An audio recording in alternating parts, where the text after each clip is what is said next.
We are here at Valve with Gabe Newell and Pierre-Lou talking about the Steam Deck, which is in front of us.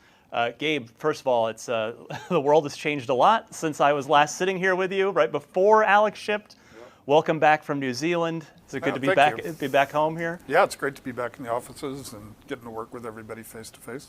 So the Steam Deck, we've been spending a couple days with it, and I'm really happy to be sitting down here with you. I'm curious, how did the idea for this first reach your ears? What was sort of the first moment where this came up to you? Well, a lot of times the conversations we're having internally are about, what can we contribute? How are we adding something to the PC gaming community? So if you look at Index and Alex, that was for us trying to answer the question of, how can we push forward when we're designing software and hardware hand in hand to allow us to take advantage of this new opportunity of VR. It was an important step, and I think it sort of lays the ground for future work we're going to be doing on both the game side and the hardware side. That's sort of how the conversation goes, is what are we doing that's going to move stuff forward? I think a lot of gamers have always felt that there's not a great mobile gaming hardware device out there for us to use. So if I'm a customer, I'm either using touch, which is terrible for first-person shooters, or I have to go, in a proprietary direction that has really limited access to titles. And if I'm a developer, I'm living with those things and saying, I really hate having to apologize for the kinds of experiences we're giving people on the mobile device. So that, in that sense, it was a pretty natural conversation for us to have. And there are things at various time horizons that you're looking at. So obviously, I've been thinking a lot about brain-computer interfaces. Yeah.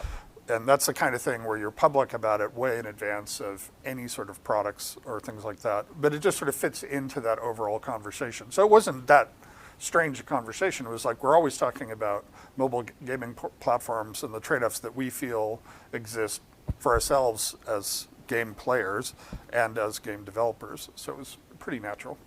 So it sounds like you didn't really need much convincing. It was a pretty organic idea. It's like any gamer. It's like somebody comes along and says, here's actually the kind of gaming experience where you can take the best games in the world and run them in a mobile environment.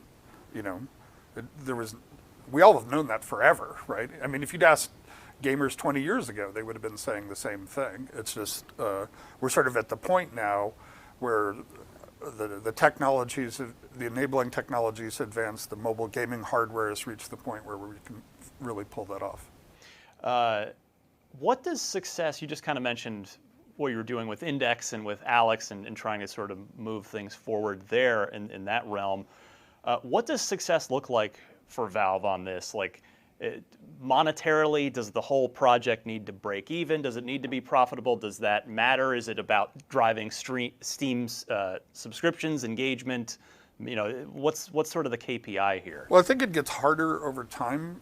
We're a very financially very successful company, right? And the problem with lots of interesting things is they tend to have exponential curves, and if you're looking at the wrong part of that curve, you're not making good decisions about the future, right? So with VR, our expectation is it's a very long haul and that they're fundamentally important technologies that are being developed. And if at any point you're sort of narrowly defining the goalposts and saying, well, how's that doing against, the latest CSGO, update?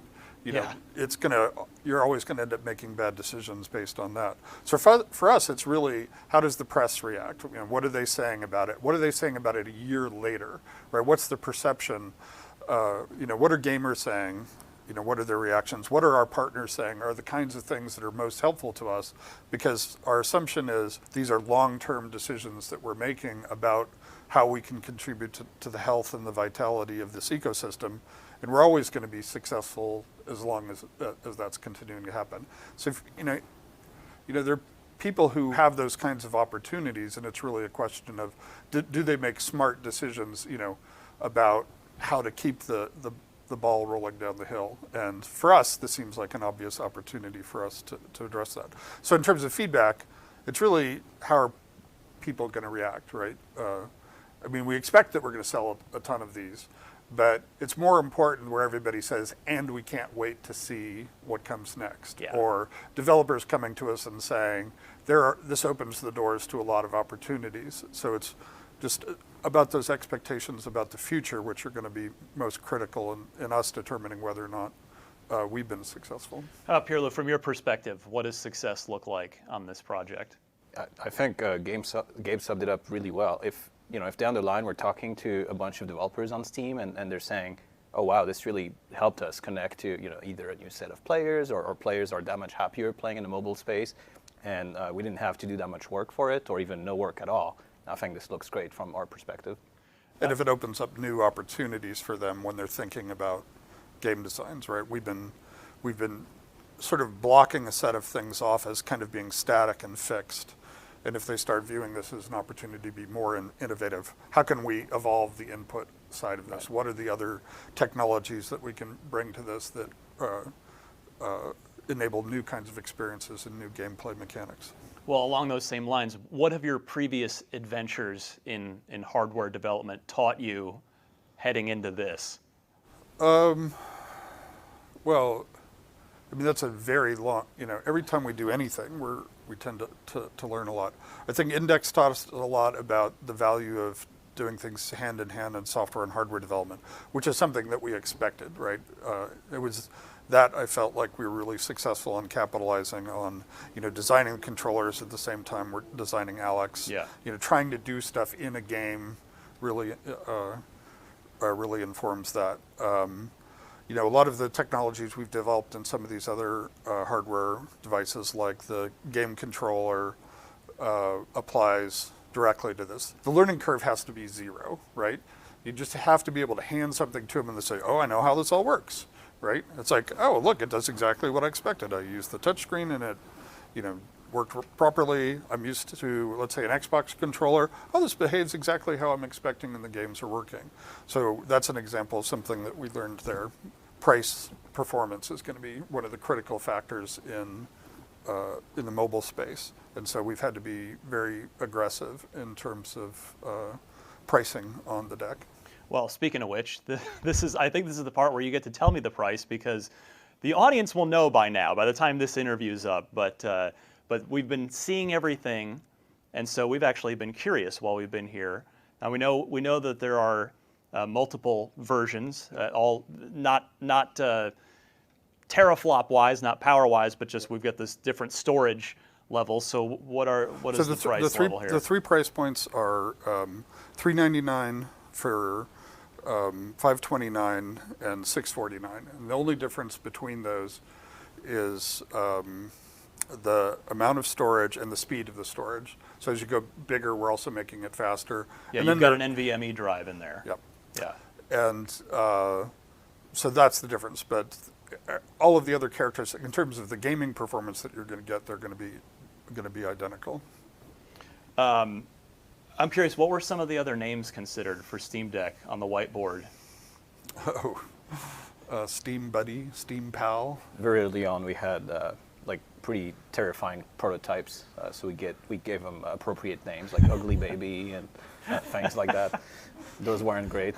Steam Ugly Baby. Yep. Yeah, so we didn't go for that as far as name goes. So one of the really interesting aspects of this that I guess I wasn't expecting coming in here, since we're here just for full context, we're here about a week before this thing gets publicly announced, is it is a PC and it can run other game stores. So you can connect up, you're not just locked into Steam here, which I think when you look at a device like this, that's your expectation. At least it is for me as a gamer, is, oh, well, I'm in that ecosystem and that's it. So it basically means that this thing is the Xbox handheld that Microsoft never made, because if you have Game Pass, you can just sign in on the Microsoft store, download their PC games.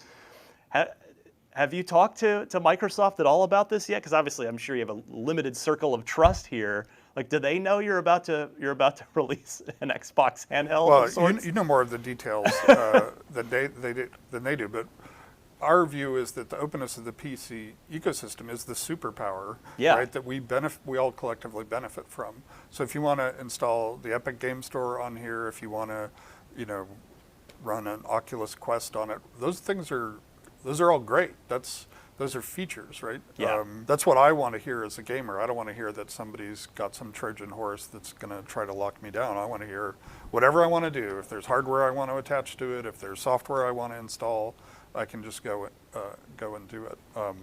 And we think that's great. Yeah, all the people working on this product are PC users themselves, right? And we know that there's tons of value that is not necessarily on Steam that we use on a daily basis, either in gaming or non-gaming users. So we would have been pretty bummed to try to deliver something that's essentially just a portion of what PC is all about. What were the guardrails for this project from maybe from your level as the person sort of encouraging and green lighting everything? Like, were there any sort of limitations or was it just sort of make the best thing were you trying to hit a price point? Like, I'm just kind of curious how it shaped from like the 10,000-foot view of what we ultimately ended up with here. The most fundamental one was great performance on your entire Steam library, right? That's the fundamental thing that needed, and it had to be open. And then that was the thing. It's just like, I want to be a gamer who's used to playing, PC games. I want to pick this up and says, oh, it all works. Yeah. It's all fast. And then price point was secondary and painful, but that was pretty clearly a critical aspect to it. But the first thing was the performance and the experience was the biggest and most fundamental constraint that was driving this. You just want to hand this to somebody, who plays PC games and have them go, oh, this is great. Like, are you guys? I know you hear a lot in the console space of, it's the razor blades model of, okay, well, we're selling the console at a loss to try and get you in the door on the software. Like, are you guys trying to just break even with it and just get these out there, or can it be something? Because the price for what this thing is doing seems pretty impressive to me as I'm literally hearing the price for the first time. So are you guys just? So our view is, if we're doing this right, that we're going to be selling these in millions of units. Yeah. And it's clearly going to be establishing a product category that ourselves and other PC manufacturers are going to be able to participate in. And that's going to have long-term benefits for us. So that's sort of the frame in which we're thinking about this. There aren't sort of explicit, we think that this makes sense, and we think that this makes sense going forward at this price point. We don't have some tying ratio. We don't say, and then we have to sell 8 games, for each one of these, incremental 8 games for each one of these cells. Otherwise, it doesn't make sense. Our calculus is more just sort of like, is this the right product, and is it a great way to test out the assumption that there's a huge amount of value both to game players and game developers to extending the PC ecosystem in this direction. That's the real test more than anything else. That wider view of the curve you were talking about earlier, rather than looking at it super narrowly. Right. Nobody has ever said, we have a giant success where clearly there's huge demand for this, but our margins are too thin, right? And a lot of people have overpriced things and killed the opportunity and sort of convinced people that it's an uninteresting category from the get-go. So we're definitely, our view is we're doing this for the long haul, and there's a lot of opportunity. And so far, everything we're hearing from our partners, mainly because they're the ones that we've talked about it the most, is a lot of enthusiasm that this is something that they're really going to be happy to see the PC community, pushing into this space. Were there any Gabe-specific features that you requested in the device? Did you kind of weigh in with any wish list items that Pierre-Louis and the team had to then go and work in? Well, I do immediately play Dota with each new version that I get, so I've probably been a little more laser focused on the usability testing. So you're the trackpad then. That's a big one for you. Yep. Makes sense. But that's just me being a gamer, right? That's not me being being a president. You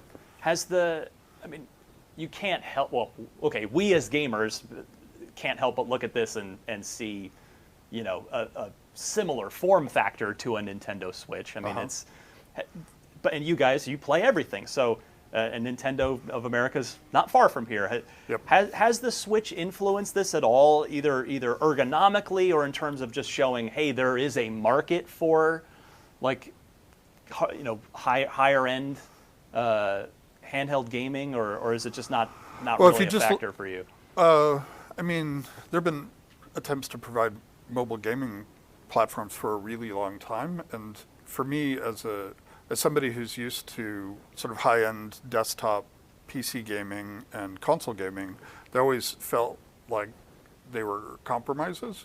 So I think Nintendo does a great job targeting the audience they do with the content that they have, and that's going to be different. Like, when you pick this up, it feels much more like the ergonomics for somebody who's used to playing with, an expensive game controller, right? And it's because of that, it's bigger and it's bulkier than a Switch. And if we're right, that's the right trade-off to be making for the audience that we're going after. And obviously, I mean, I think they've sold 85 million Switches. Doing all right. Well, it's obvious that they've made the right set of trade-offs for those customers and that kind of content. And we'll just have to find out whether or not we've made the right trade-offs. For me, it feels supernatural and makes a lot of sense when I'm trying to play, Resident Evil Villages on this. And we're going to find out pretty soon whether those choices that we've made are correct. But I think they are. So, Pierre-Lou, how about you in terms of, was there anything about the Switch where you guys kind of collectively go, oh, well, we like this about it, so let's look at that, or we don't like this about the ergonomics of it that we want to address on our device? I don't want to criticize. I mean, there are a huge I'm number not. of people who love their Switches, Yeah, so I of don't course, want I'm to one come of them. across as negative. Yeah. We never really looked at it in those terms. Yeah. Like, we're focusing on, as Gabe said, like our library and what people are, how they're engaging with PC and trying to get the best solution for that. I think they're really two parallel things there. Well, all right, let's move this way. Yeah. If you're a gamer and you pick up a Switch and you pick up one of these, you're going to know which one is right for you, right? And you're going to know it within 10 seconds.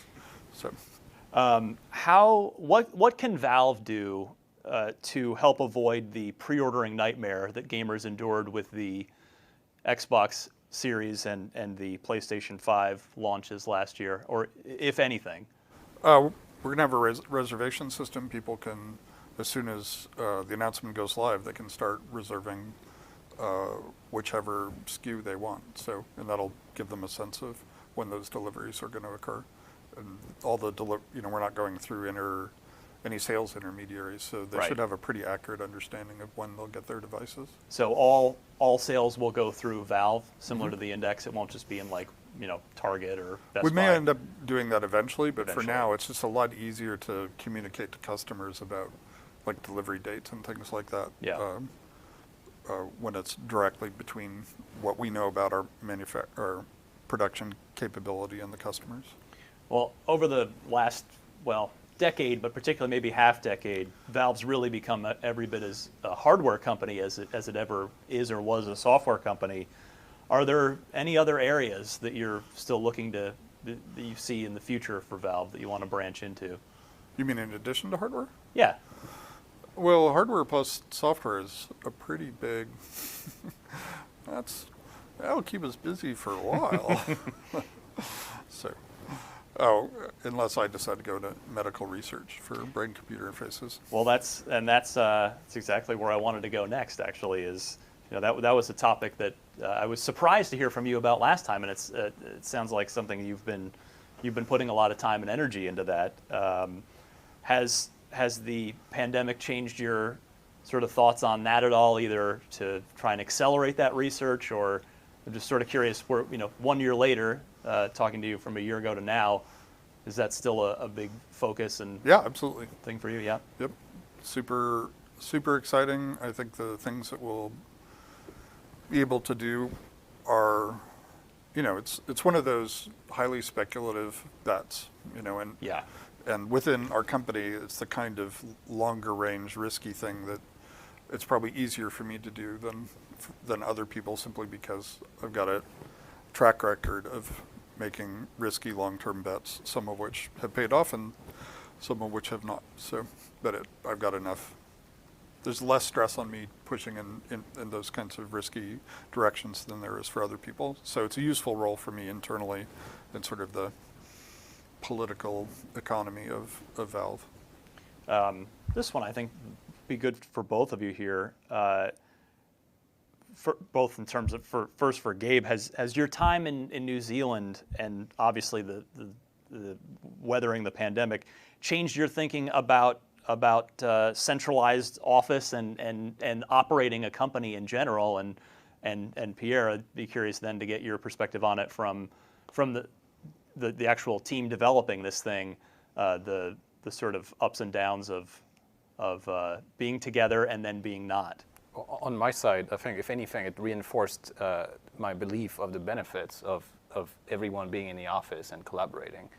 When we were all split out, trying like at the heart of trying to figure out what the idea for the industrial design for our final was going to be, it was really slowing us down and causing all kinds of challenges for the natural model of collaboration here, which is everyone from all disciplines are in the same room, just discussing things and making really good decisions as a result.